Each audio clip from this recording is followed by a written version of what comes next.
Good afternoon. Thank you all for joining us. My name is Victoria Samson. I'm the Washington Office Director of the Secure World Foundation.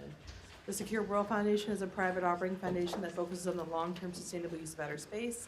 We use a cooperative international global approach to promote norms of behavior and methods that will ensure that space is usable and accessible to everyone over the long term. So that was really, we have a great panel. I don't want to take up too much time, but I did want to talk a little bit about why we wanted to have this issue of U.S.-China engagement. Obviously, China is a major space power. According to the Union of Concerned Scientists satellite database, as of the end of November of last year, China had 284 satellites. China is actively moving towards a commercial space program. There were news stories this week about an attempted and ultimately unsuccessful commercial launch, but trust me, they're going to get there as well. The Chinese have a very active soft power outreach in terms of using space to make connections internationally. And China is very involved in multilateral fora discussions on space security and stability. These are all reasons why the United States needs to figure out a way in which to engage with China on space issues. I know our relationship is uneasy on the ground and as well in space. Due to congressional legislation, White House and NASA are not allowed to do bilateral participation with China on space issues. This does, of course, send a message. But really the point of this panel was to discuss all those other ways in which we do and can continue to engage with China on various issues. China is a major space power, is a force to be reckoned with, and it behooves us to figure out how we can coordinate and cooperate and engage together in the space domain.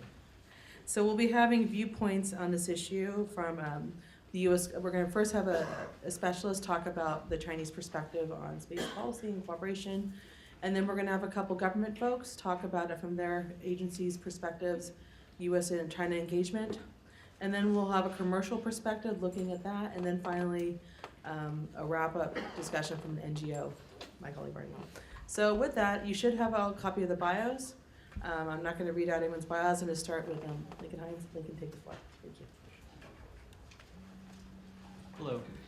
Today I will be discussing recent developments in China's space program and opportunities for cooperation with the United States. My research, broadly speaking, focuses on Chinese status or prestige ambitions and examines how these ambitions shape Chinese space policy. It is from this perspective that I will speak about potential opportunities for the United States to engage China in cooperation in outer space. China's space program, like that of other spacefaring powers, is driven by security, commercial, and status concerns. In the domain of security, China is pursuing a full array of counter-space weapons and is integrating space-based assets into its military in an effort to achieve information dominance. China's space program is notoriously opaque and has close ties to the People's Liberation Army, with launches occurring on military bases, and even China's human spaceflight program falling under the People's Liberation Army's General Armaments Department. To many U.S. policymakers, China's pursuit of space power represents a clear and present threat to U.S. satellites and sensors, as evidenced by China's 2007 ASAT test. While security interests are an obvious and important motive undergirding Chinese space policy, they do not explain some of China's most costly and ambitious initiatives in space. China now has the largest space program on the planet. Second largest space program on the planet. China has achieved several milestones. New fact today, yeah. China has achieved several milestones in its space program, placing a human in outer space in 2003, and most recently landing the Chang'e 4 on the dark side of the moon. China, moreover, has unveiled the core module of its planned space station, with plans to launch it in 2022. From the outside, Chinese space policy is sometimes viewed as part of a large, grand strategic plan. Yet it is important to recognize the role of domestic politics and nationalism in China.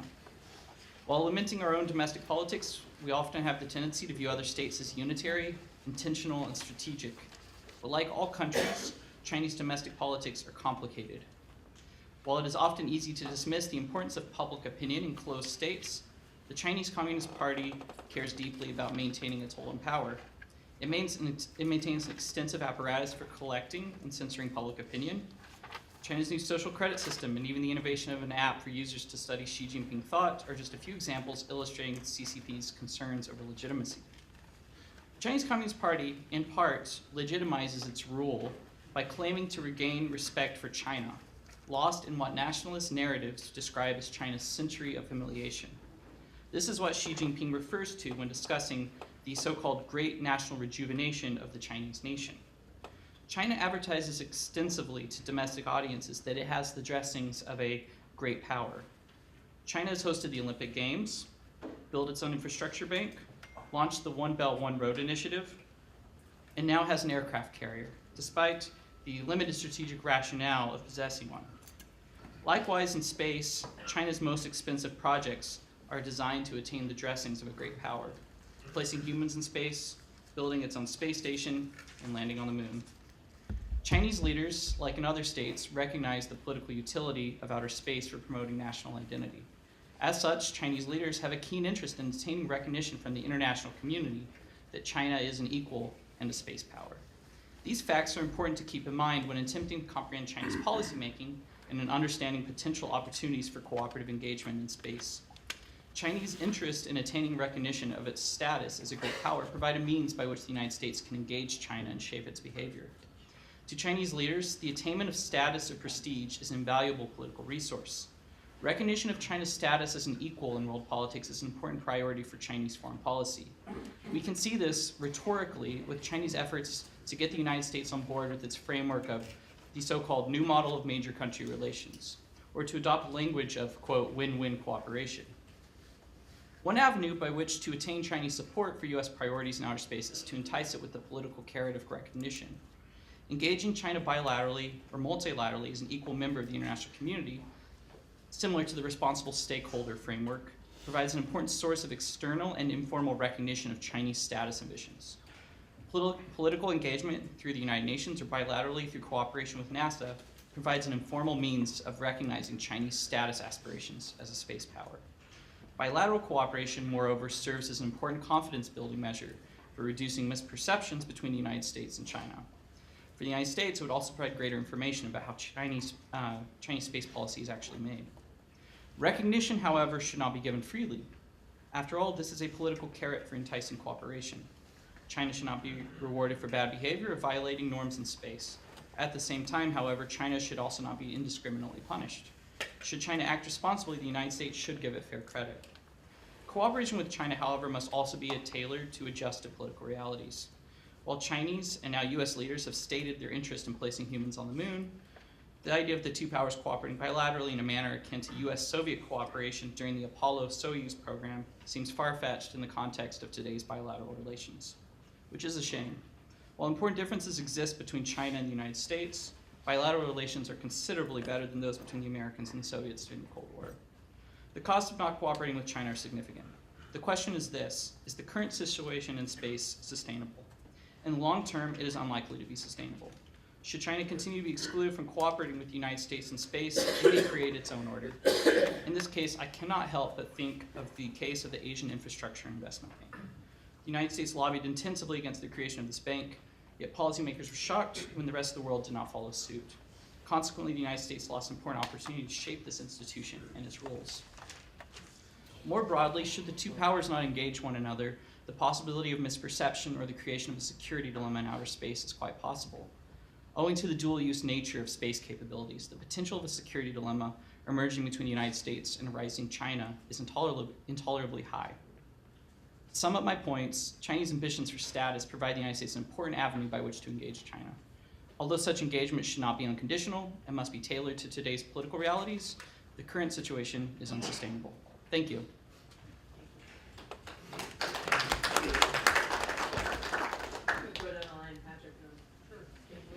Yes, good afternoon. I want to talk a little bit about the history of NASA's cooperation with China. So generally speaking, our cooperation began very soon after China's reform and opening up back in 1978. At that time, a delegation of experts from China visited NASA headquarters in May 1979 as part of the overall National Science and Technology delegation to Washington, D.C. One of the participants at that time was Ye Shuhua, who was one of the first women to become an academician at Chinese Academy of Sciences. This initial meeting was followed by others, culminating expert meetings starting in 1982 on the subject of space geodesy. In 1992, 10 years later, NASA and the Chinese Academy of Sciences, specifically the Shanghai Astronomical Observatory, signed the first contemporary formal agreement that included satellite laser ranging, VLBI, and GNSS scientific techniques and data exchange. This agreement has been extended every 3 to 5 years, and it's presently active. In 2010, both sides met in Shanghai and were hosted by the academician Ye Shuhua, 30 years after her delegation first traveled to NASA. Space geodesy, the focus of this agreement, has been used by both countries to conduct laser ranging experiments from Earth-based observatories to the surface of the moon, including the retroreflectors left there by the Apollo astronauts. Various techniques are employed to understand how the Earth is situated in space, to improve GPS, our own orbiting satellite infrastructure, and deep space navigation, including missions to the moon and Mars. Other cooperation in the last 10 years has included scientific teams focused on Earth science and space science. These were initiated in 2006 at the conclusion of then Administrator Griffin's trip to China. They were restarted in 2008. They were primarily a means to exchange low-level, non-sensitive data related to space geodesy, as we mentioned, but also atmospheric measurements, seismic observations of Earth, and lunar surface measurements in space science. These groups met several times over the ensuing years. In 2010, former Presidents Obama and Hu Jintao signed a joint statement instructing their respective space programs to conduct reciprocal visits to human spaceflight facilities. Led by the NASA administrator at the time, NASA was hosted by Chinese authorities at their human spaceflight facilities in Beijing and at the Jiuquan Space Launch Center in the Gobi Desert. Shortly thereafter, legislation was passed that barred further cooperation, and Chinese officials never, in turn, visited US facilities. Throughout the last 30 years, there have been major political issues that have affected cooperation. For example, after Tiananmen Square, the US and China significantly curtailed cooperation in many areas, and space was included. For example, legislation passed in 1990 and 1991 suspended the export of US satellites to China. In 1993, President Clinton issued a waiver that enabled several US firms to launch satellites on Chinese rockets. And of course, just 3 years later, US satellite exploded during a failed launch. The subsequent investigation and documented instances of technology transfer later formed the basis of the Cox Commission and the report that the commission wrote. Legislation passed in 1999 cast a very long shadow over the prospects for space cooperation. Again, in 2007, after the Chinese ASAT test, cooperation was again shut down. In 2010, after the passage of the legislation prohibiting virtually all bilateral discussions between NASA and China, cooperation again slowed to a crawl. That legislation, codified in appropriations law, is currently in force today. To summarize, low-level bilateral cooperation over the years has likely been mutually beneficial in terms of scientific gains, including the spread of norms of free and open access to data. That's something that NASA champions. Though there are significant and recurring political issues that have made cooperation a highly complex proposition. Engagement is an issue we're going to have to wrestle with for decades to come. And it's not likely to get any easier. Just as some of the major scientific benefits to cooperation may increase, such as improving our understanding of climate change and exploration, many of the core concerns, such as technology transfer and the militarization of space, have only become more acute and concerning over time. As for what lies ahead, ultimately NASA is a science and technology agency. We don't dictate international relations. We follow the mandates that are provided by the White House and Congress. And on the topic of cooperation, they are currently very clear. Thank you.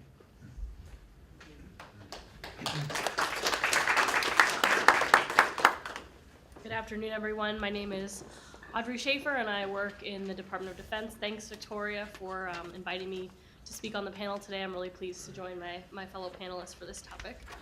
Now, before I dive into talking about engagement with China from a national security perspective, I ought to provide a little bit of context, because to say that the U.S.-China security relationship is complicated would probably actually be a little bit of an understatement.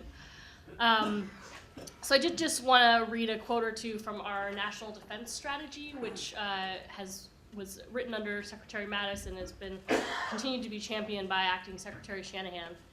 It provides the strategic guidance to our department, and it's very clear. It says that long-term strategic competition with Russia and China are the principal priorities for the department because of the magnitude of the threats that they pose to U.S. security and prosperity today, and the potential for those threats to increase in the future. That's a pretty strong statement. And in fact, on I think it was his very first day as acting secretary, Mr. Shanahan was asked about essentially what are your priorities, your top 3 priorities, and his answer was China, China, China. So in that context, right, with the context of that being our overall defense guidance, that's how we have to look at space. And frankly, we're not going to treat space any different than any of the other traditional warfighting domains, land, air, and sea, when it comes to thinking about our relationship with China. But in space in particular, we have seen a number of really troubling developments. There have been several really great products that have come out of the intelligence community over the last couple of months that have highlighted, not just space in some cases across the board, but in space highlighted things that really we hadn't talked about a whole lot before. The 3 reports that I would point you toward, one is the Director for National Intelligence Worldwide Threat Assessment. He does a testimony every year to both chambers of Congress. Second, and I happen to have my glossy copy of it, this is a Defense Intelligence Agency report on challenges to security in space. And then the third is a NASIC, the National Air and Space Intelligence Center, report on space security as well. Some quotes: the DNI Worldwide Threat Assessment says that we assess that China and Russia are training and equipping their military space forces and fielding new anti-satellite weapons to hold U.S. and allied space services at risk. DIA basically says the same thing. The People's Liberation Army sees counter-space operations as a means to deter and counter possible U.S. intervention during a regional military conflict. And although I don't really want to get into like the specifics of capabilities today, just a couple of highlights from the DIA report, which actually is very consistent with the counter-space report that the Secure World Foundation released last year. It talked about how China continues to develop jammers dedicated to targeting synthetic aperture radars, developing jammers to target SATCOM over a range of frequency bands, likely pursuing laser weapons, and they have operational ground-based ASAT intended to target LEO and probably intend to pursue additional ASAT weapons capable of destroying satellites up to GEO. So that's a pretty broad swath of activity when it comes to military space capabilities. And frankly, I mean, at their heart, a lot of them are directed at the United States, as you can read in these reports. So now that I've gotten you all on a very sour note here, I do want to try and raise back to talk about the prospects for engagement and what do we really do about that. And so to do that, I want to just, as actually Lincoln did already, just harken back a little bit to the Cold War and the competition that we had with the Soviet Union at that time, because even then, when the relationship was just as strained, if not more so, we did manage to work bilaterally and multilaterally with the Soviets to really create mechanisms that would help reduce the risks of conflict and enhance stability. And in fact, actually, a more positive quote, if you will, from the National Defense Strategy says that the most far-reaching objective of this defense strategy is to set the military relationship between the United States and China on a path of transparency and non-aggression. So I mean, really that, yes, it's a far-reaching goal, it's a stretch goal, if you will, but I mean, that is the objective, one of the objectives in our strategy. So I think really, if you think about that US-Soviet relationship, it's probably a helpful model. Now, things weren't exactly the same because during the Cold War, our primary focus was avoiding the threat of nuclear exchange, right? And so the agreements that were created were really crafted around that. But 2 things. One, either those agreements were sort of flexible enough or broad enough, or just the link between our space systems for nuclear warning and nuclear command and control was there, such that a lot of the agreements that cover nuclear risk reduction also kind of were applicable to space, or were just broad enough that over time we can adapt those agreements to cover some of the space stability matters. And in fact, a lot of those agreements have actually stood the test of time. They're now agreements between the U.S. and Russia, as opposed to between the U.S. And the Soviet Union. And I even see today that they provide that sort of baseline for confidence in the relationship, even when we continue to have disagreements over security matters. And the fact of the matter is, we don't actually have a lot of that like really basic foundation in the US-China relationship. So as much as I know folks would like to talk about developing, norms for like, I don't know, for example, rendezvous and proximity operations, that's what I would call sort of a stretch goal, because we don't even have the really, really basic stuff in place yet. So I just wanted to provide maybe 3 examples of where we do have things in place with the Russians, which I know they're going to sound probably really basic to an audience that's sophisticated like you all are, but frankly, I mean, if we don't crawl before we walk, we can't walk before we run. So we've really got to start, kind of with the basics. The first is just routine exchanges of information, literally sitting across the table and sharing a document like our national space policy or like our national defense strategy, which in most cases, we in the United States, we publish these things online, and that's not always true in the Chinese case. So even just having exchanges of basic sort of information, I think is a foundation on which you can start to build confidence and increase transparency. The second is launch notifications. So the US and Russia provide bilateral launch notifications of space vehicle launches per the START 1 treaty. And these are also notifications that are effectively the same as the notifications we provide multilaterally under the Hague Code of Conduct against ballistic missile proliferation, which, by the way, I don't actually have the number, but it's quite a number of countries that provide those notifications. And you can imagine, again, thinking about the nuclear context of how that started. You didn't want nuclear exchange to be started over a test of a missile or something like that, so we provided those notifications as a confidence-building measure. Well, so that's a great example of one where China is not a signatory to the Hague Code of Conduct and doesn't necessarily provide launch notifications, but that would be something, I think, very basic, because once a missile has been launched or a space vehicle has been launched, it's pretty easy to detect. The final example is secure and authenticated communications channels. And the example I would point to there is the Nuclear Risk Reduction Center. We call it, on our side, or known as the NERC, which is kind of cool if you ever have the chance to tour the State Department, or if you know somebody in the arms control area, they can show you around the NERC. It's kind of like a diplomatic ops center. It's staffed, I think it's staffed 24/7, and it provides authenticated and secure communications channels between states, the US and Russia, but also the US and a variety of other countries. And we use it to provide everything from sort of just routine reports on numbers of weapons, missiles, etc., to notifications of things like exercises or tests, and all the way up to actual crisis communications channels. And so it's a way that you sort of the message came from the government that you thought it was, and that it's an official communication from that government. During the last administration, the US and Russia agreed to use that mechanism for communication on cyber incidents of concern. And so I think that's just another interesting model to look at for just really basic sort of crawl type engagement on a security front. So the only point I'll make before turning it over to Mike is I should say all the things I just raised were grounded in treaties for the most part. Now, practically speaking, I just don't see the opportunity for a treaty like this between the US and China right now. But I don't think that should be a limiting factor. I think all of the things that I mentioned could be done on a voluntary basis. And I think that's, anyway, the right place to start when we're talking about building trust and increasing transparency in the relationship. So, thanks very much.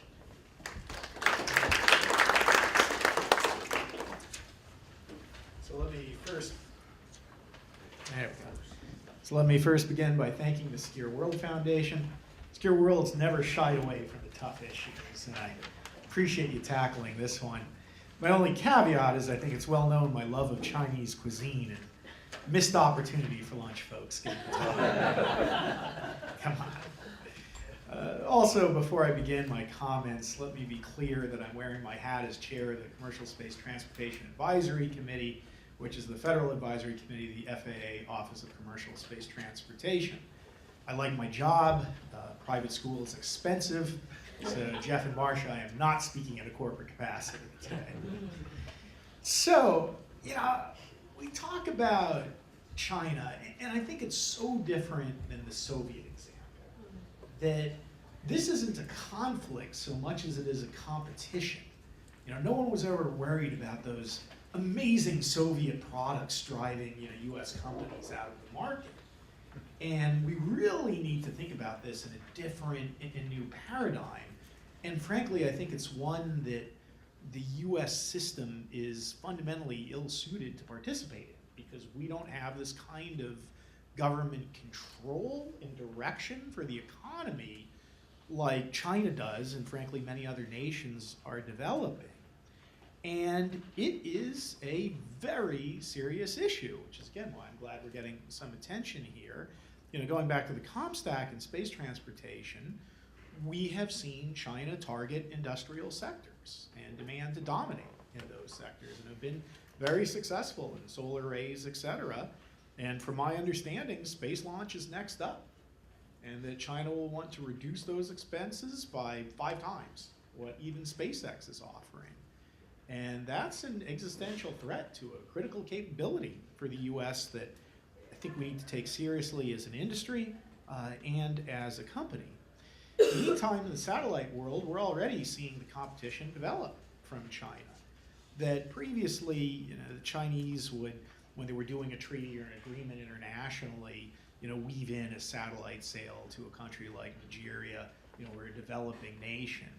They weren't really so much on the satellite scene in terms of the big products with developed nations. Now we've seen satellite sales by China Great Wall Corporation to Taicom and to Indonesia, winning contracts that Europeans, Japanese, American entities otherwise could have. And they're doing so with robust and substantial government support. Subsidies, even potentially free launches. Again, these are the concerns that America can't compete when we're looking at subsidized or potentially free launches of satellites, financing that allow the companies to not even pay anything until the satellite starts generating revenue. These are the kinds of forward-leaning economic incentives that I'm not seeing developed in the US, and that again could be a great threat to our company's health and the American industrial base. And all of this in a backdrop where we can't even get the Export-Import Bank go. I mean, I was so pleased to see the comments by Kudlow yesterday, 2 days ago, that export-import is a national security tool, because it absolutely is. We're not in a conflict with China, but we're in a competition. And right now, to quote the Untouchables, we're bringing a knife to a gunfight. We should be talking about what beyond Export-Import Bank we can do to be competitive with China and frankly the rest of the world. And instead, we don't even have an Export-Import Bank. And whether it's the satellite world or other activities in space, which always take a lot of financing, you're not going to get it done without at least this fundamental tool. So my plea to all of us in the policy world and those associated with the administration and Congress, can we please at least give American industry a chance with export-import? Again, relative to space transportation, ComStack, I think this is a critical issue, for our health. And I know you've all been waiting for me to talk about export control, and here's the moment. So, hope everyone had some coffee as you get in the export control conversation. While I'm talking about the challenges, potential threat that China faces, I do want to caution everyone about overreacting, because that's what we do here in Washington, right? See a threat, oh, I know. It's a skeptic, right? Like, we never do that. And again, we talk about the Cox report, right? So, to be clear, absolutely justified taking action against China and to protect our technologies from China. We're probably not doing nearly enough in that arena. But what you don't want to do is throw the baby out with the bathwater and start creating this amazing bureaucracy that makes it challenging, if not impossible, for US entities to work with NATO and major non-NATO allies. Because guess what happens when you do that and you take America out of the partnerships that you want to do in Europe or Japan or Australia?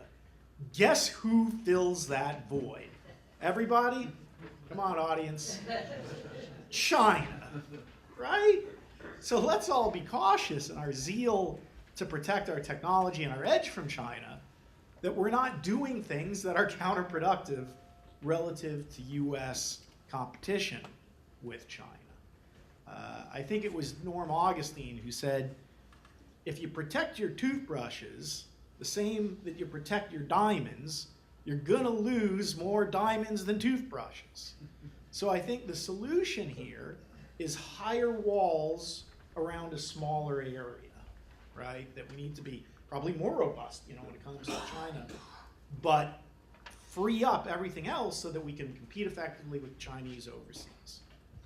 And when it comes to export control reform, I would almost describe it right now as driving with one foot on the accelerator and the other foot on the brake. So we've got a couple of NPRMs or ANPRMs, advanced notices of proposed rulemaking, out on the street right now. One was for emerging technologies and tightening AI and other emerging tech in terms of export control the Department of Commerce is looking at. Again, driven by concerns about China. Totally justified, totally warranted.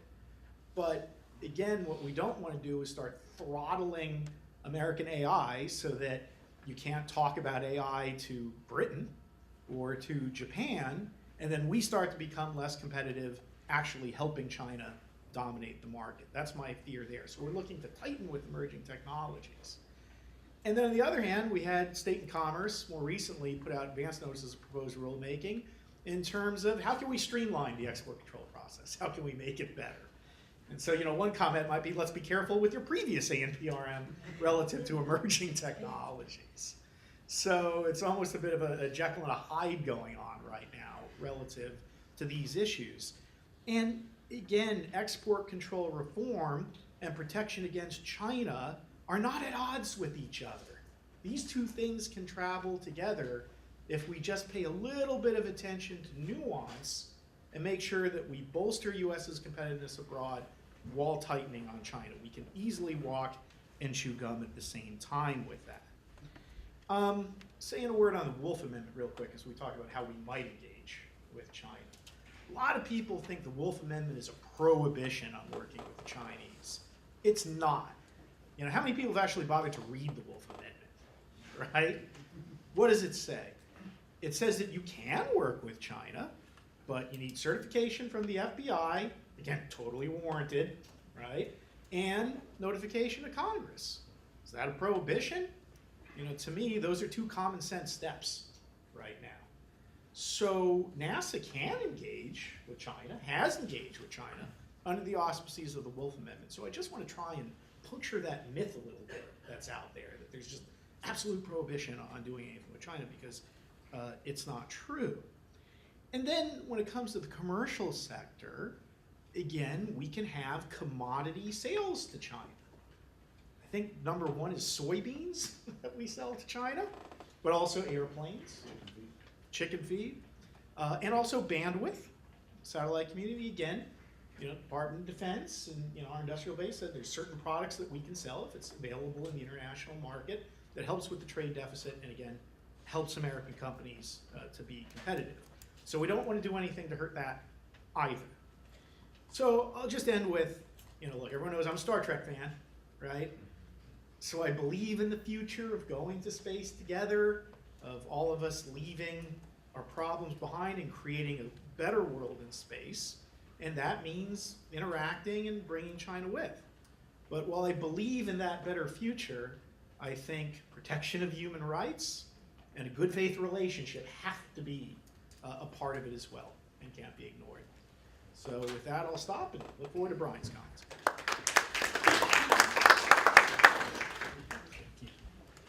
Well, thank you, everybody. So I wanted to use my role and sort of the cleanup hitter spot to highlight and connect a few things mentioned to the speaker. So I'm going to bounce around a little bit here as I try and find a way to weave together some of the things that have been talked about. I want to emphasize, as Audrey mentioned, was laid on the National Defense Strategy, for better or for worse, the U.S. is engaged with China in a long-term strategic competition. And that competition, as you've seen from this discussion, is happening across diplomatic, information, military, and economic sectors. And that was part of our motivation in having the panel we have today, is that you have people from the academic world, from civil space, from national security space, from industry and NGOs, all talking about this, because that's where the competition is. And if the US is going to look at engaging with China, it's going to think across all of those different areas and not just focus on one or the other. I also thought it was useful that, or I want to point out that none of us use the word race, which has been used by some people to talk about this. You know, we're now engaged in a new space race. I think that's such a facile description of the current situation that it probably does more harm than good, because it talks about it in terms of a single event or a single capability or a single goal, when it really is this much broader, long-term competition as we've been talking about. There's been recent articles by both Bled and Bowen in the Space Watch Global and John Logsdon in Aerospace America talking about why it's not a race, why it is more complicated and harder thing to get a handle on than that sort of a thing. Also want to point out, we deliberately chose the word engagement to title this because of what that implies. It doesn't imply let's be best friends. It's about a set of interactions between two countries. And that is exactly what we're looking for here, is what should the US's engagement strategy be with China across diplomatic, information, economic, military sectors, and how do all those bits and pieces fit together? Right now, at least in space, unfortunately, our only real engagement with China is in the national security world, and it happens to have the context of a military, sort of a threat environment. You know, Audrey mentioned the counterfeit reports. We have our own report that we're coming out with a new edition with next week. And in there, we talk quite detailed about all the stuff that Chinese and the Russians are doing and the stuff that we're doing in space. And for every example of something, let's say a rendezvous and prox ops that Russia or China are doing in space, the US finds concerning or threatening, well, we can probably find one the US has done about the same time period that looks a whole lot like what they're doing. And that is concerning because all three of those countries value, or increasingly value, national security benefits of space. And so those types of interactions without the level of transparency or communication or even a basic level of trust or understanding could go to a very bad place.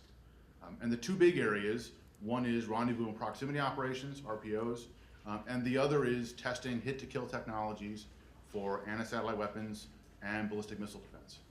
That's something that's happening all the time.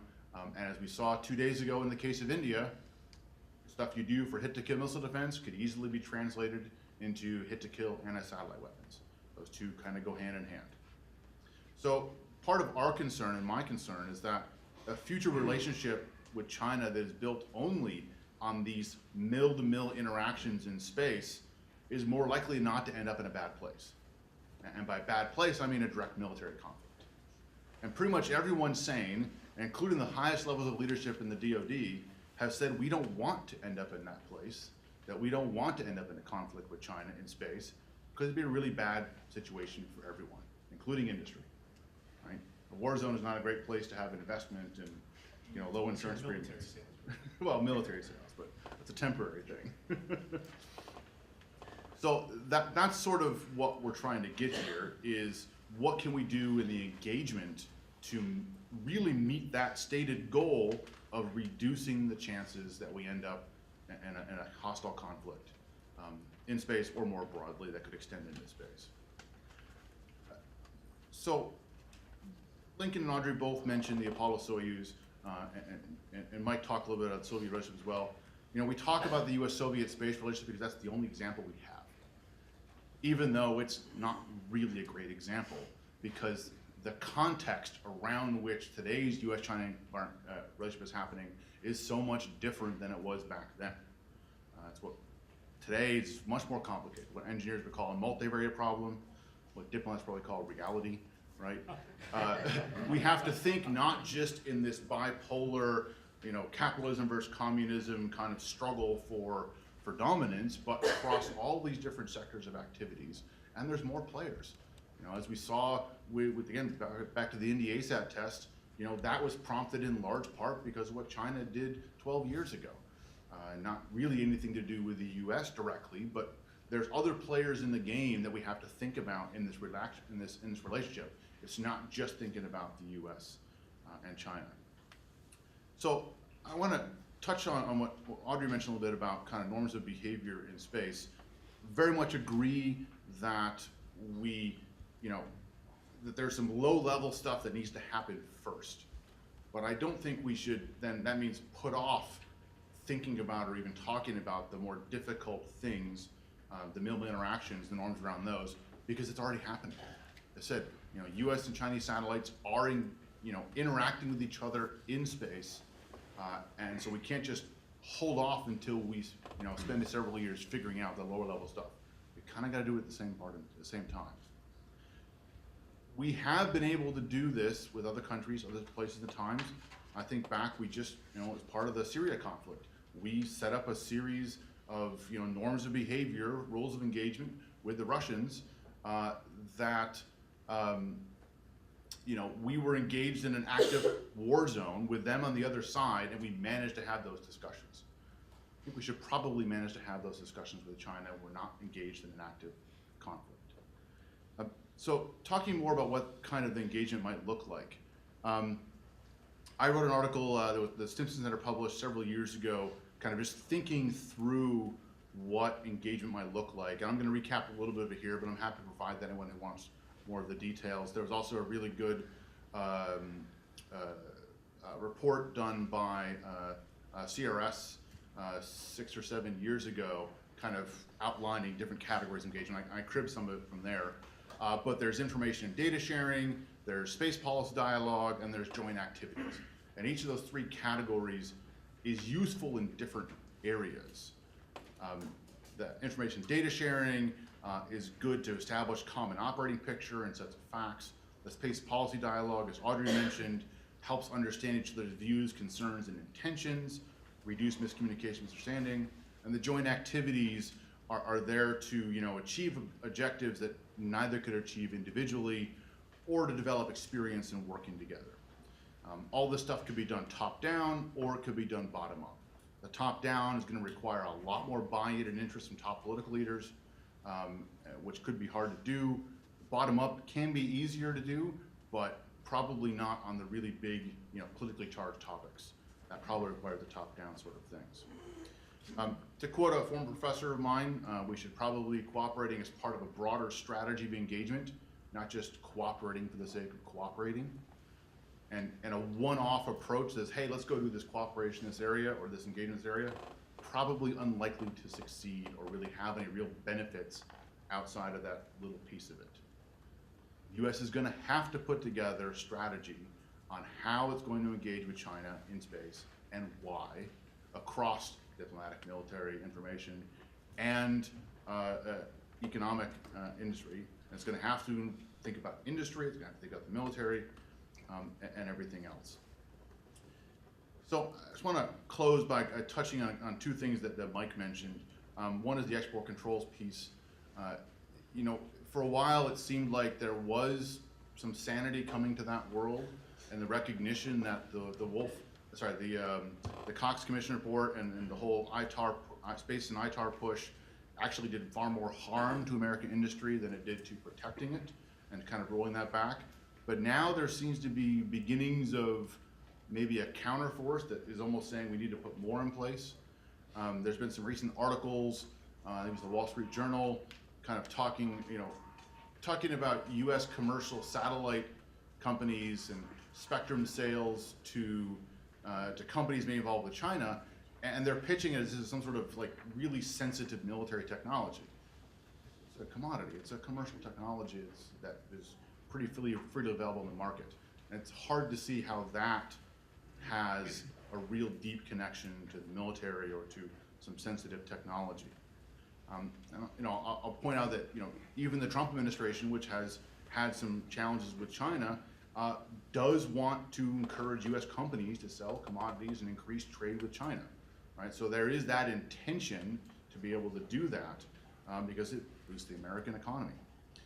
So we should, to reiterate what Mike said, think about what technologies and capabilities truly are sensitive and protect, with the knowledge that in doing so, we're probably going to make it harder, a little bit harder to innovate in those areas because you're going to cut off data sharing and collaboration. And then everything else, we should be competing, right? We should be competing with them for market share, competing with them for customers, because if we're not there, as we've seen, China probably is. And then finally, let's talk just a minute on the Wolf Amendment.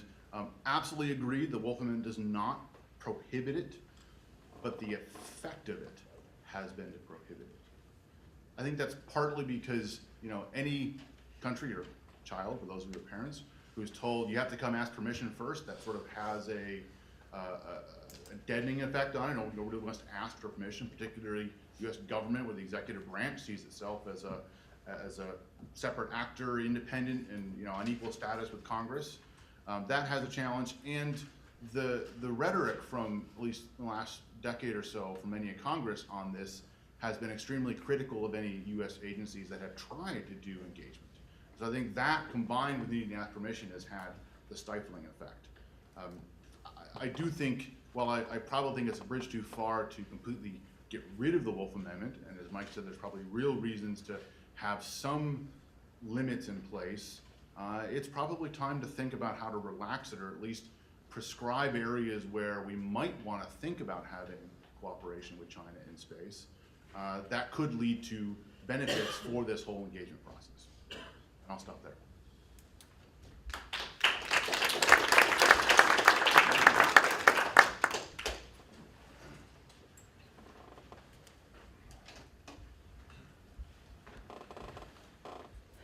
Thank you all. I think that our panelists gave us a lot to think about. I'd like to use the power of the chair just to point out, when talking about U.S.-China engagement, there are definitely, as has been mentioned, there are complications and difficulties between our two countries.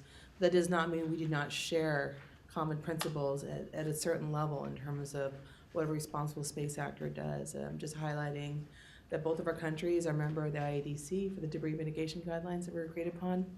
And Audrey, I'm sure, can speak a lot about her experience at the United Nations Committee on Peaceful Uses of Outer Space, where last June the COPUOS wrapped up 8 years of discussions and came up with 21 guidelines that were agreed upon for consensus throughout the 84 member nations. So it is possible. We just need to figure out ways in which we can do it, again, enacting our own national interest, but making sure that we can find a way to make sure that space is usable and secure and sustainable over the long term. So with that, I can open up for questions from the audience if anyone has any. And Teresa, please hold on, wait for the microphone, which is going to slowly make its way towards you. This is being recorded, and so we need the microphone to be able to capture your comments. And Josh to the rescue. So if you wouldn't mind, please, when you have the microphone, state your name and affiliation, please. We'll start with Teresa. Hi, I'm Teresa Hitchens with the Center for International and Security Studies at the University of Maryland until March 31st, at which time on April 1st I will be starting a new position at Breaking Defense. But here today I am a scholar. And I want to thank the panel for their presentations because they were all very good. I have a question, Audrey, for you, as you might expect. Under the Obama administration, we started 2 sets of dialogues with China. One on civil space, led, as I understand it, by the State Department, and one on military space dialogue at the Pentagon. Are those 2 sets of dialogues still ongoing? Because it seems to me that they were a very first step in being able to establish some of these low-level discussions that we know that we need in order to build some kind of confidence in our relationship. We also very much still do that with the Russians, despite, well, I guess those are being curtailed now too, but we have been doing with the Russians the same kind of thing over a very long period of time. Thanks, Teresa. Now I'm actually going to let Patrick talk about the civil dialogue, if that's all right. I mean, yes, I know it's ongoing, but you can probably say more about that. Just from a national security perspective, yes, space is still part of our national security dialogues with China, but I haven't seen a lot of fruit come out of those dialogues in the last couple of years.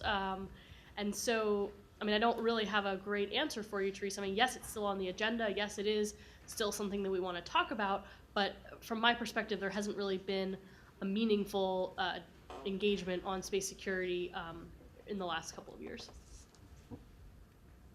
Yeah, the civil space dialogue is led by the State Department, and surprisingly, I would pretty much agree. It's very similar to how Audrey described the book. Ongoing, making progress, but probably not quickly or as significantly as you might.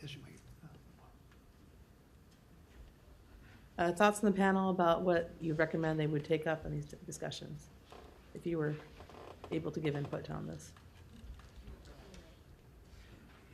I do. I give input, right? Well, I meant someone who hadn't already spoken, but. Okay, no. Well, I think, and Audrey can correct me, I think if I'm wrong, one of the original impetuses for this was on the SSA data sharing front, right? And coming up with a better mechanism to share a little bit of SSA data, more importantly, close approach warnings with China.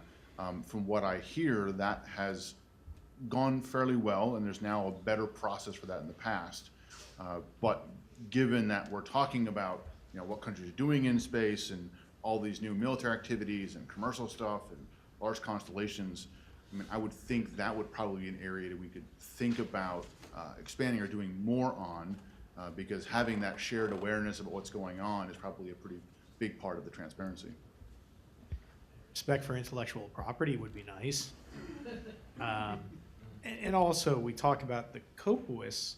I think there is, even if it's not explicit all the time, certainly implicit and helpful dialogue between us and China for many of the ideas and policies and regulations that the U.S. has been working on. I'm on the Hague International Space Resources Working Group, and when it's come to asteroid mining and those kinds of policies, and I think even with the sustainability guidelines, China's played a relatively helpful role in that. So, again, I would say I'd love for someone to have a conversation about IP with China. I'd love to have a conversation about unfair non-market forces in terms of international competition, but also recognizing that there's been constructive dialogue, if not implicit cooperation on space policy at COPUOS. I just want to add a couple of comments, just to kind of bring it back to the kind of the Chinese perspective, which is I'm trying to kind of get across the idea that it's important to still think of China, to recognize kind of the complexity of the bureaucratic actors involved. And so when we talk about things like intellectual property, we need to talk about who are we talking to? Who are we talking about? How much capacity does the government have to enforce its decisions? And I think just even knowing what the landscape of who the appropriate actors are is an important even first step. And I think that these ongoing dialogues would at least reveal that kind of information. We had it right there. Thank you, Mr. Chair. My name is Li. I come from the Chinese Embassy Science Section. In the past 15 months, I attended a lot of think tank events along this street. Yeah, everybody talked about the elephant in the room, but it seems that all organizers were very reluctant to invite the elephant stay on the stage. So I have several observations. I attended several China-U.S. civilian space dialogue and research event. It's very familiar with the bilateral collaboration in the past several decades. So first observation is that I agree with Director Weeden that China has never would like to participate or force her to participate in any kind of race, whether it's space race or arms race or whatever race you define it. However, I also realized that several of the panelists today use the word called dominate or domination. Yeah. English is not my native language, so I'm not sure whether the word dominate means monopoly or monopolize or the similar meanings. What I would like to say is that in the field of science and technology, from my experience or from the experience in history, no country could dominate in a specific area for a very long time. Actually, this kind of word of dominance is very poisonous to some extent is unethical. Yeah, unethical, I like to say, because you just want to dominate and you just want to overcompete everybody else. Yeah. So what I like to say that we don't want to dominate any area, whether it's AI or space or robots. What I learned from all this strategy or our policy document is always say that China would like to keep parallel with other advanced countries, or we would like to join the first tier category of advanced countries by our efforts, something kind of.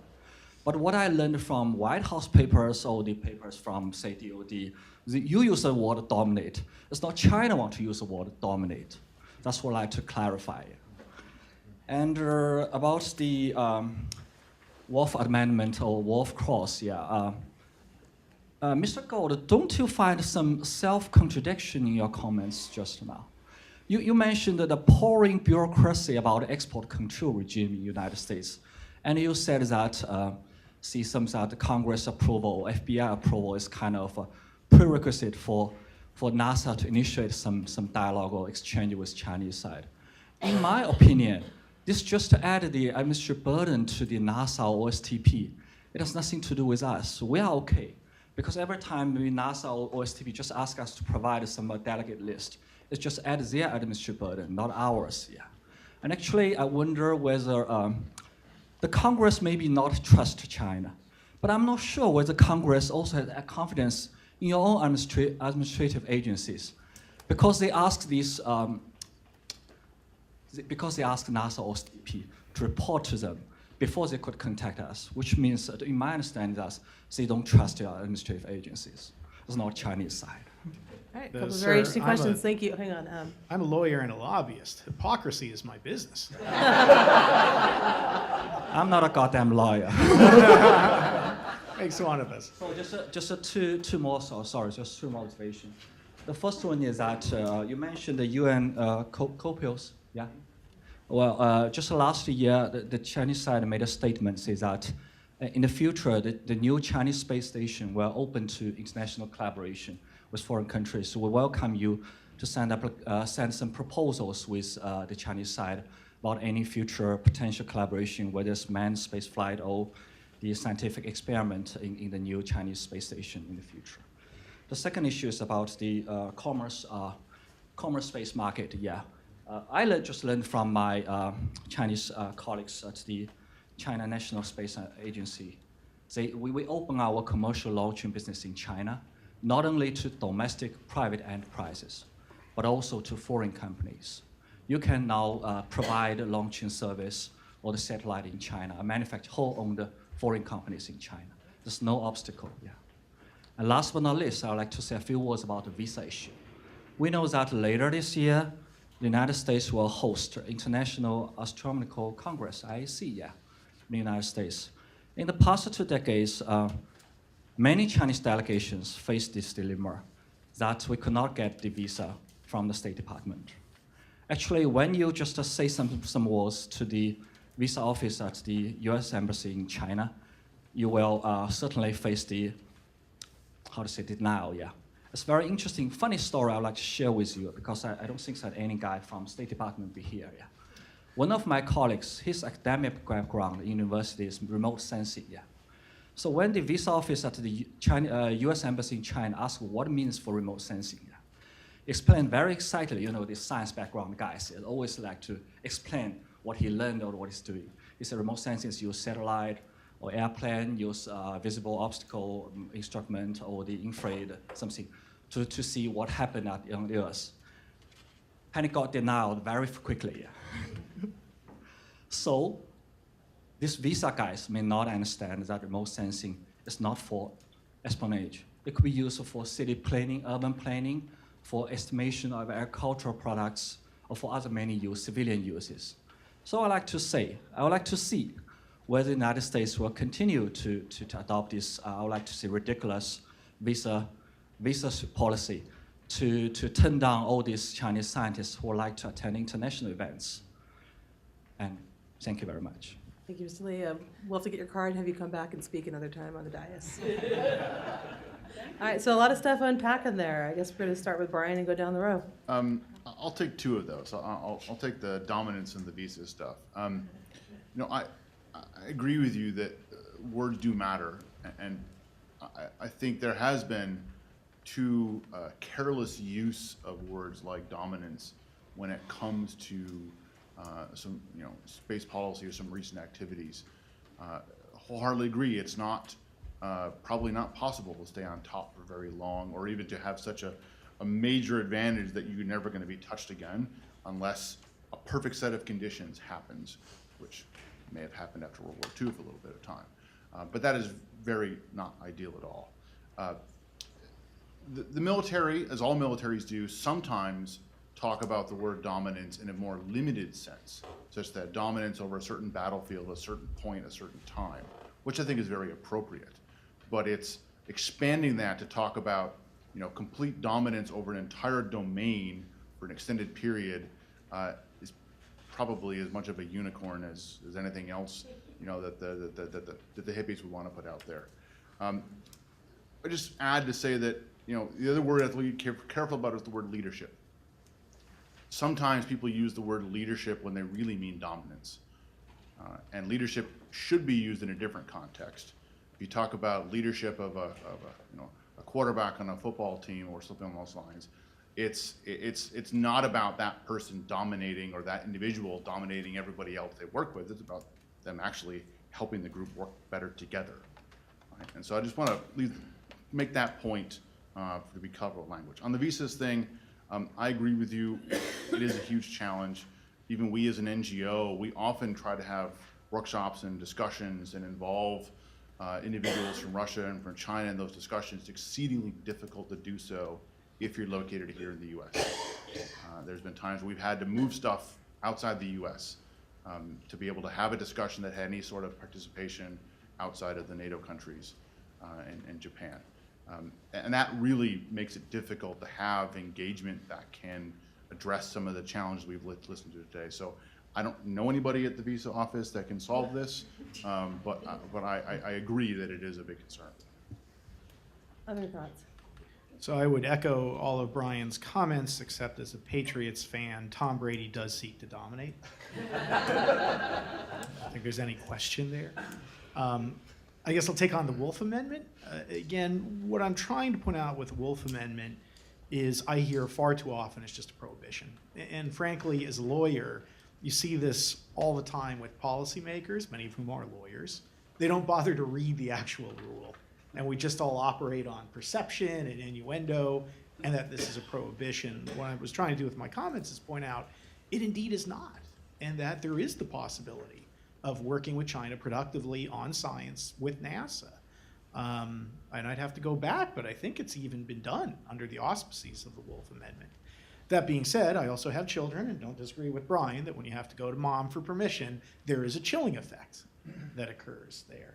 And certainly that issue can be looked at, but I think even prior to getting to that, I think it would be helpful to begin by having constructive dialogue and activities within the boundaries of the Wolf Amendment as a starting place to see where we might go after that. And I think that process is beginning, but I could be wrong, would have to get my facts there. So I hope none of that is hypocritical, but I would invite you, if part of this is hypocritical, to comment to me now or later. Later. Yeah, Okay. you can pick it up offline. Any other thoughts, Mr. Campbell? And Lincoln. Hi, I would like to respond to a couple of comments.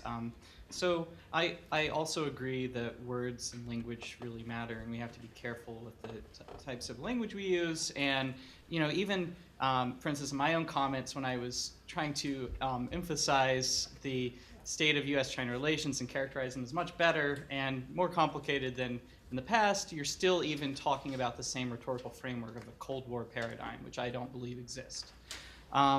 That said, I believe in my own comments I may have used the word domination, and when I use that as my information dominance, and I was actually referring to writings from the People's Liberation Army, and I don't have the citations, but there's the winning war under informationized local conditions, etc. So these aren't completely, out of the blue. This language has been used. That said, I recognize that China is, of course, made up of different bureaucratic actors, and the People's Liberation Army doesn't speak for China. And you have to think about which actors are relevant. So another comment I will talk about, and it goes back to my kind of talk about status. We're talking about China being recognized as being part of a group or a league. And this goes back to this idea of dominance. In a lot of conversations I've had over the past year, one thing that's been interesting has been how I've recognized that a lot of Chinese individuals I've spoken with understand status. And a lot of the discussions, it's about equality. It's not about domination. Now, whether that's true or not is something, that needs further investigation. But it is important to think about the assumptions we're bringing into these conversations and kind of the way we tend to categorize, the other. And on the last note, I will talk about kind of the idea for UN experiments. I don't know how politically palatable it would be for the United States to do this after denying China access to the space station, but I think this could perhaps be an important window for the United States to kind of informally recognize that China is a member of the international community. I'd be interested in hearing, some comments from the rest of the panelists about the viability of this. Thanks. Other questions? Let's try this side of the room. Actually, to Marcia in the blue right here. Thank you. Marcia Smith, spacepolicyonline.com. I wanted to ask Patrick about the current cooperation between NASA and China on the lunar far side, not dark side, but far side lander. There is no dark side of the moon, except when there's a full moon facing one way or the other. But anyway. So I'm just curious, was that a new agreement that went through some process with Congress, or was that under this existing agreement that you said gets renewed every 3 to 5 years? And how far does it extend? Is it like forever for future landers, for us and them, or just how extensive is it? Yeah, thanks, Marcia. What you're referring to is during the Chang'e 4 mission, there was an opportunity to use the NASA asset, the Lunar Reconnaissance Orbiter, which is currently orbiting the moon, to image the landing of the Chinese spacecraft. So we wanted to coordinate with the Chinese government, and so Mike's correct that what's known as the Wolf Amendment, it's not a total prohibition. There are instances where the process is laid out in the legislation. Who do you talk to? How do you get certification? You have to ask Congress to communicate with Chinese authorities. So that was done, and the types of coordination that were involved, it wasn't a formal agreement. It was more of we're going to be orbiting around the same time that you'll be landing. Is there something we could do? Could we image the landing site and things like that? It was reasonably successful. It wasn't. There's no pictures of the actual landing, but there are images available at the LRO website, which is hosted by in Arizona, and you can take a look at the images that were captured by LRO of the Chinese landing site. So was it narrow just for that one mission? Yep. But it's a start. Other questions? Right here. Thank you. Alex Bowie, policy analyst at the U.S.-China Commission. I have a question about China's 2016 Space White Paper. One of the goals it mentions is to establish what I believe is a reliable and stable advanced space infrastructure. Is that right, Mr. Lee, from the paper? That sort of sounds like what the various space policy directives that the administration has released are kind of getting at with the streamlining of space traffic management and things like that. So I guess my question is, are these goals sort of in line with each other? And what is the extent to which we should or can be working together for burden sharing within, of course, the constraints of the Wolf Amendment that we've discussed previously? Thank you. Thoughts? It's interesting you made that connection. So certainly the U.S. the last few years, actually dating back to 2010, the Obama administration has been talking about space traffic management at the national level. I don't think the U.S. has thought of that in an infrastructure capacity. It's more of a regulatory capacity, Article 6 oversight kind of capacity. And there also have been some discussions of space traffic management within UN COPUOS, currently within the legal subcommittee, But there, I'm not aware of any really specific Chinese positions on it there. I think most countries within UN COPUOS are trying to figure out what it means and what the intent is. There's been, some proposals for data sharing, for example, from the Russians and a couple others, but the U.S. is the only one that I'm really aware of that's kind of pushing or has thought this through really and is kind of talking about things. I will say that what the U.S. is talking about, what's outlined in Space Policy Directive 3, is essentially a process to establish a national space traffic management regime that is a mix of shifting SSA capabilities for civil safety space flight to the Department of Commerce, plus broadening and sort of modernizing the oversight licensing framework, which would be based on industry standards. And then the goal would be to promulgate that internationally. And sort of I think the challenge of that national first approach is it would then mean every country has to follow along, right? Every country would have to put in place a national regulatory infrastructure and its own national capabilities, and you figure out how to harmonize and how to synchronize between them. Most countries aren't even there yet, right? Very few even have a full-up national space law regulatory process in place. So that will be a challenge, and I know China's been working on putting forth a national space law and regulatory regime for a few years now. I think they're very close to bringing it out. I honestly don't know if they've thought about space traffic management. I don't know if Lincoln knows anything, but.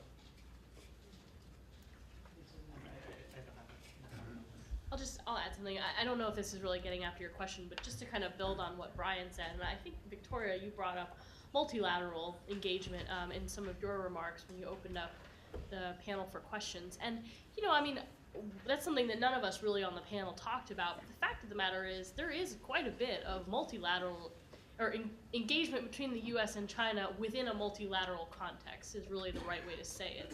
And in the particular example of UN COPUOS, where these long-term sustainability guidelines were negotiated, the major spacefaring nations are frankly the ones who have kind of the strongest voice in a lot of those discussions, because we, just frankly speaking, have kind of the most advanced practices with regard to space operations. And so, within the US, our objective was very clear to sort of try and promulgate what we believe are best practices, so I'm getting confused, ours, OURARE, right? Our best practices, we believe, are some of the best practices internationally for safe and sustainable spaceflight. And so I would say in a similar regard, if China wanted to try and promulgate its practices, it has opportunities just as the US, Russia in particular was very vocal in the UN COPUOS debate, as well as others, France, Japan. So, again, I don't really know if this is getting at your question, but there are opportunities sort of at the international multilateral level to harmonize across, the major spacefaring nations to create common standards and frameworks for space activities. Other questions? I think they're in the list. Bruce, no.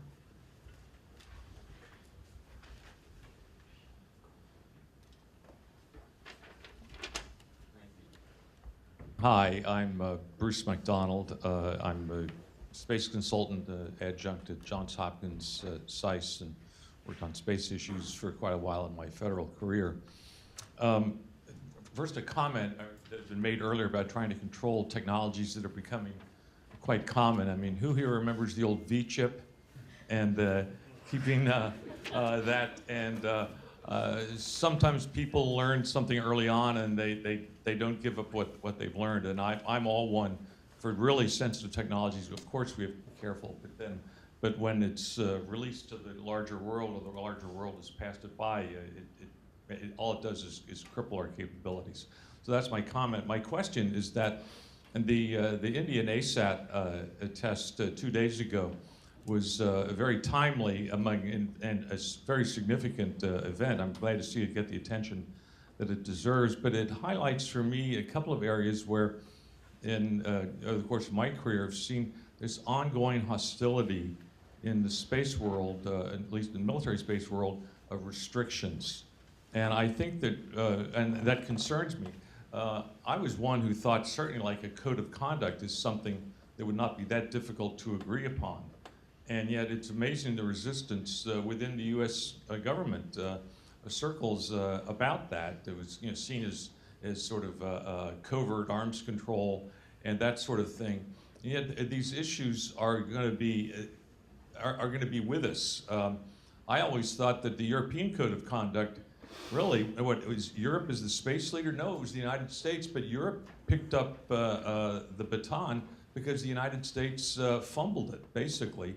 Our allies are looking for leadership, and when we don't provide leadership, we see this happening, I'll be careful what I say here, in other contexts, national security contexts within the United States, the way we've been treating our allies. And what can we do to not pick up the idea of arms control to the exclusion of larger security considerations? I mean, there are reasons to be at least careful. And by the way, I mean, China has not exactly covered itself with glory either. I have no particular brief for what they've been pushing with Russia. But what does the panel think? What do people think about what we can do to at least give some kind of norms and codes of conduct a push so that we can see some progress in this area? Thank you. So no, I'm sighing because I feel like I get asked this question probably in every panel, and I always give the same answer. So it obviously is not a satisfying one if I keep getting the question. I've been in your shoes before, so I feel. Well, thank you, Bruce, because you'll just have to be patient if I give you the same answer I gave you last time you asked me this question. But because look, I'm a very strong believer in the role of norms and standards to start to bring some predictability and stability to what happens in space. And I mean, that's well recognized actually in the US's Space Traffic Management Policy, SPD3. It talks about the development of norms and standards. Going back to National Space Policy, PPD4, it talks about sustainability and stability in space being part of our national interest. So I mean, US policy in that regard is actually quite clear. Now, in terms of the practical answer to your question of how do we actually get there, my view is that we need to focus on safety and sustainability practices and not focus as much on the security dimension, because I think that's where you get tripped up politically. I think with the growth in commercial activities in space, both what has already happened and what is projected to happen, I think there's a real opportunity to focus norms, if you will, less on reducing tensions between states and more on how do we make space a safe and predictable operating environment for anybody who wants to go up there. And I think if those kinds of norms and standards became more routine or more acceptable, I suppose, that would actually benefit those security relationships as well, because those activities that were abnormal would be more visible, which of course for us helps our ability to detect potentially hostile activities, and just creates a more stable operating environment for the Department of Defense as well, who has a humongous constellation of satellites upon which we rely as well. I'm going to just say, that's one of the best answers I've heard to that question, so good job. Thanks, Bruce. I've practiced it. Fifth time's a charm. Mike. And I think that the NGOs and some academic entities have a significant role to play here. The challenges we've seen, the rise of commercial space, if I can call it that, is the copuous. These were not institutions that were set up to accommodate commercial players. There's no seat at the table for companies at copuous. It's done on a country basis. Yet, we have corporations as dramatic players now on the international space stage. So that needs to evolve. And to give a shout out to our hosts here at Secure World Foundation, for example, DARPA confers. This is a great example of an effort where we're trying to look at these norms and standards, et cetera. The Hague Space Resources Working Group, again, to go back to it, of which I've been a member, we've got China there, representatives, Russians, Japanese, Mexico, et cetera. all having a very productive dialogue with companies at the table. And that's why I love that hybrid of both corporations and governments talking together, because that's ultimately what you have to get this done. And we've been looking at the rules again for resources utilization and getting everyone internationally on the same page. So I think that's very important. And then just let me close relative to anti-satellite, and there I'm biased given where I'm coming from, but I think that satellite servicing can be very important there as a deterrent to ASAT and active offensive weaponry in space. That if you've got the ability to refuel and repair satellites, that dilutes, if not starts to eliminate, the efficacy of offensive capabilities. And I'd really like to see us reach a point where people just say, look, why even bother with ASAT? We can refuel a satellite, you can dump out a bunch of LEO satellites, and I hope that would create a more peaceful environment in space. Yeah, Okay. So to kind of indirectly get at this question, I think it's interesting, going back to the theme I've been kind of emphasizing about status, some of the language that was used around the Indian ASAT test. And a lot of this was about India has joined an exclusive club. And it's interesting because not just this, but I saw this repeated in American newspapers, and it seems kind of gives it a positive spin or connotation. And as the theme we've been talking about today about the important role of language, codes of conduct, these types of standards and norms, they are very important. And even on things that we usually think of as intractable security issues, we have been able to stigmatize certain behaviors. Nuclear weapons used to be seen as a symbol of what it means to be a great power. Now, while there's a certain community around this now that's established, that's on the UN Security Council, it is now seen as something that is a rogue behavior. It is something, if you acquire a nuclear weapon, you're outside the system of what we consider to be a responsible major power if you develop this kind of systems.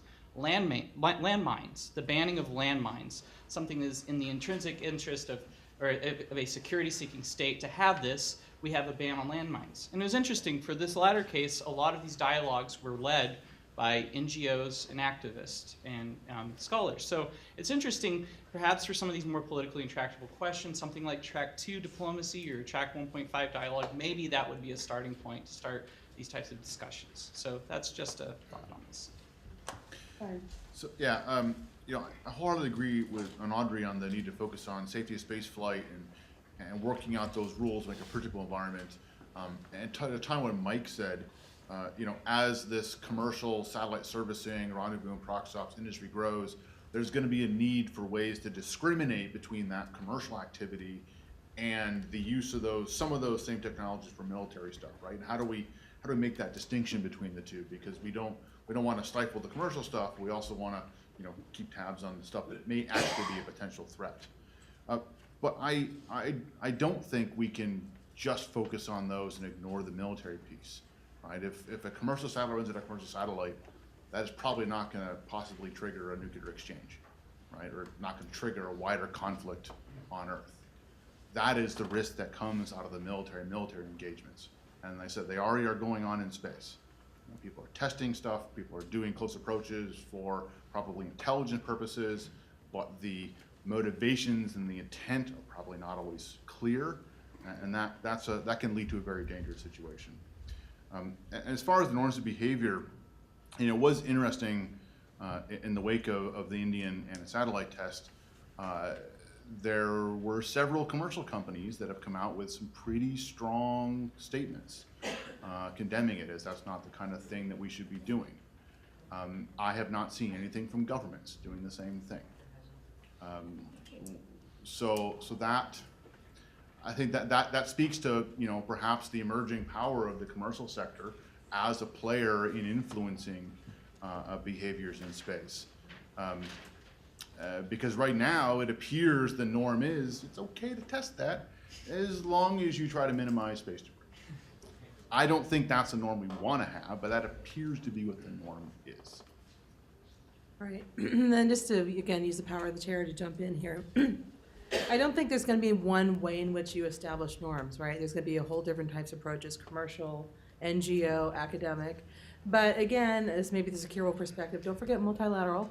It has been difficult for the past several decades because space has been kind of stymied by other security considerations in the UN context. However, there are a couple of different ways in which things are actually moving ahead. Things are actually a little bit different now.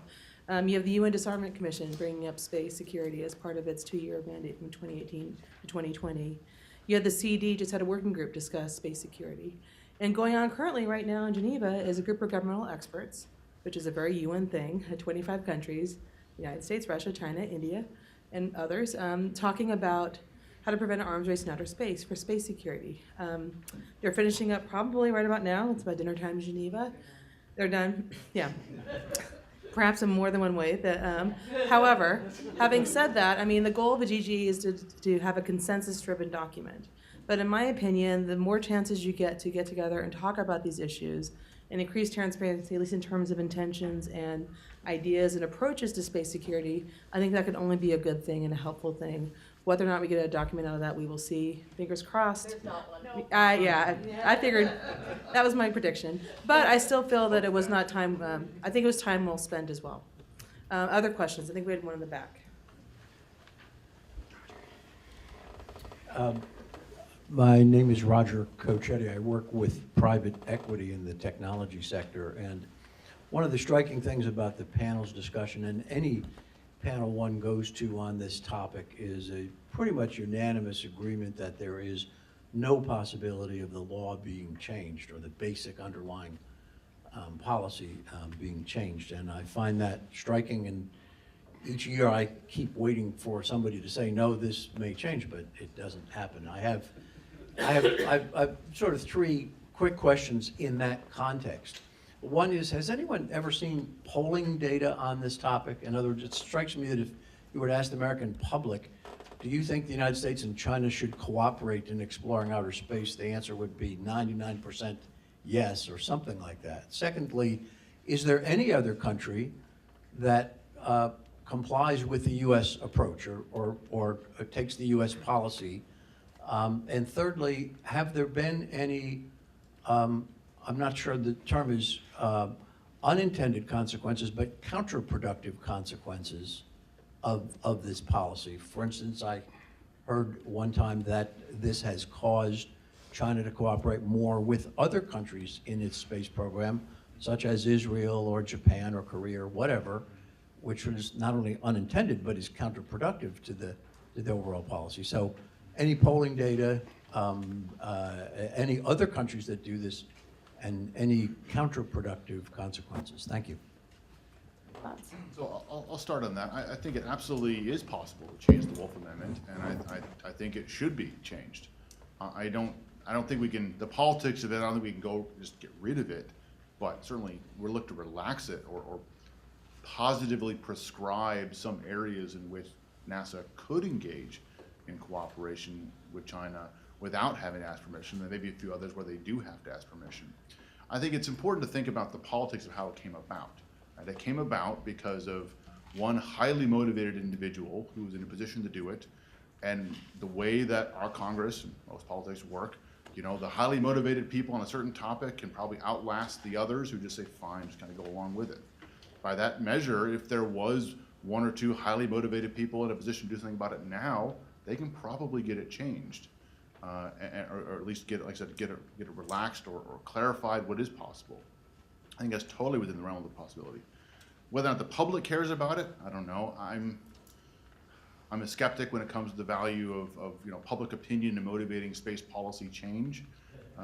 It's kind of hard to find that rising to the top of what people care about and at least what they're going to vote about on the top 3 sorts of things. So I do think it's possible, and I think we probably should consider that. I saw a documentary about the flat earthers, so that's scaring me about public polling right now. Let's work with China raising the top. Let me say again, though, that regardless of where we go with the Wolf Amendment, I think some opportunities of demonstrating that we've been able to successfully interact under those auspices is a great foundation to begin from. If we show that we can operate under Wolf, then I think you've got, again, a foundation of potentially build to other things. So like all relationships, you know, we have to show that we can operate in good faith, operate in trust, operate successfully. And then if you've got a strong foundation, you can build a house on it. Yeah, so I would say, as to whether the amendment should be repealed, I have no opinion. You know, it is what it is. And it has both benefits and otherwise. What's affected, though, we can talk a little bit about, you know, in the late 2000s, there was some data exchange. So we had data exchange on earth science in a number of different areas, and in space science in a number of different areas. The way NASA provides data is free and open. So information from our satellites is freely available to researchers anywhere. So we make it available to all U.S. citizens, of course, taxpayers, at universities, wherever. But that same access points are available to foreigners. So our data flow has remained constant. Well, what was turned off was data flow from China.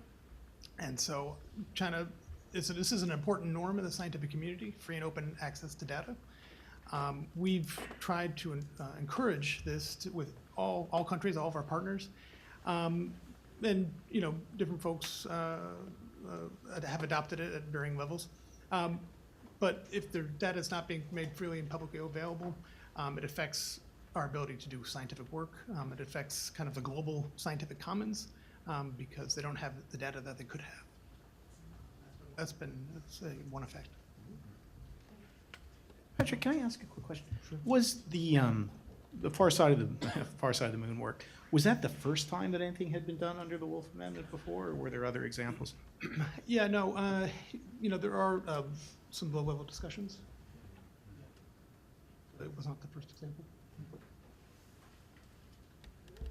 So as for the question on polling data, I'm actually going to be running a survey, an online survey on this in May. So hopefully I'll have some data on that. I am a bit skeptical about how important the public matters on this kind of issue in the United States, and I get the impression too that on issues such as this that don't seem to strike closely, this is an opinion, but they don't seem to strike closely to people's everyday life. Party ID, party identification tends to be a strong cue for the preferences people adopt. So I think this would likely vary by, you know, what is, you know, if it becomes a politically salient topic, who's in power at the time. I also don't think that, you know, cooperation with China, I'm not expecting to be a particularly popular kind of talking point or something that would become salient.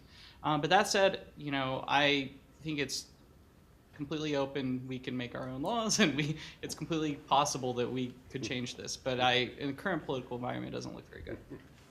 Thanks. If we're running low on time, we have room for maybe one last question up here in the front. Yeah. My name is Robert Weeden. I'm sorry, could you please wait for the microphone?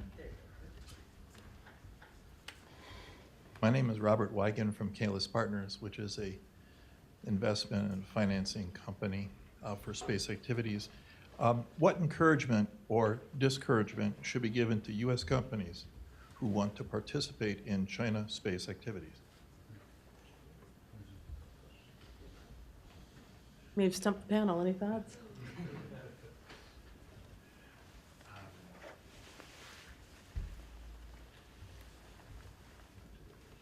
Well, I mean, under the current export controls, I don't even know how you would. I mean, that's where we talk about a constructive prohibition, right? That I think it would be near impossible for the private sector to do so under the current export control regime. I mean, that's why you don't have a flat-out prohibition necessarily. It's just constructively impractical or impossible under export controls and probably CFIUS. Brian, any other questions? Just to add to that, my understanding is that, you know, anything space related, the Obama administration made a big push to kind of unwind some of the export control restrictions on space, and they moved a whole bunch of space categories to the commerce control list from the state munitions list. But in the congressional language that allowed them to do that, it said, oh, by the way, the prohibitions are still in place for Russia, China, North Korea, and a couple others. So any kind of commercial engagement or commercial space sales or technologies done in China is going to still have to go through that much more rigorous process, and the bar has already been set very, very high for getting permission. That gets to the effective prohibition that Mike was saying. If that were to change, I would probably say, go in eyes open and learn from the other industries that are already active in China about, what the challenges are, both from an intellectual property standpoint, also from a cultural standpoint. We look at companies that have gone into China thinking they can just apply the same business techniques and practices there that they have elsewhere, and it hasn't worked because it's a very different environment. If you're looking to make space investments, I've got many ideas I can talk to you about. Oh, sorry, one point, nothing is said for as far as China does have a growing commercial space sector of its own. They're very interested in fostering their own commercial space sector. They realize it's an area of innovation that could, like most countries realize, that could help boost it. So China has a whole set of initiatives, and they've got companies working on space launch, as mentioned earlier, on large constellations, on data, on manufacturing, pretty much the whole gamut of stuff. They're working on fostering their own commercial enterprise. Any last thoughts from the panel? Yeah, I was just about to. As Secure World employees, we're contractually obligated to discuss our upcoming conference. The Summit for Space Sustainability will be a 2-day event here in DC the end of June, looking at all the various issue areas that affect space sustainability, commercial sector, security sector, international organizations, looking at space for human environmental benefit. So you can go to our website at swfsummit.org and learn more about this event, but we encourage you to check it out if you can. All right, so please join me in thanking this panel for what has been a very spirited discussion.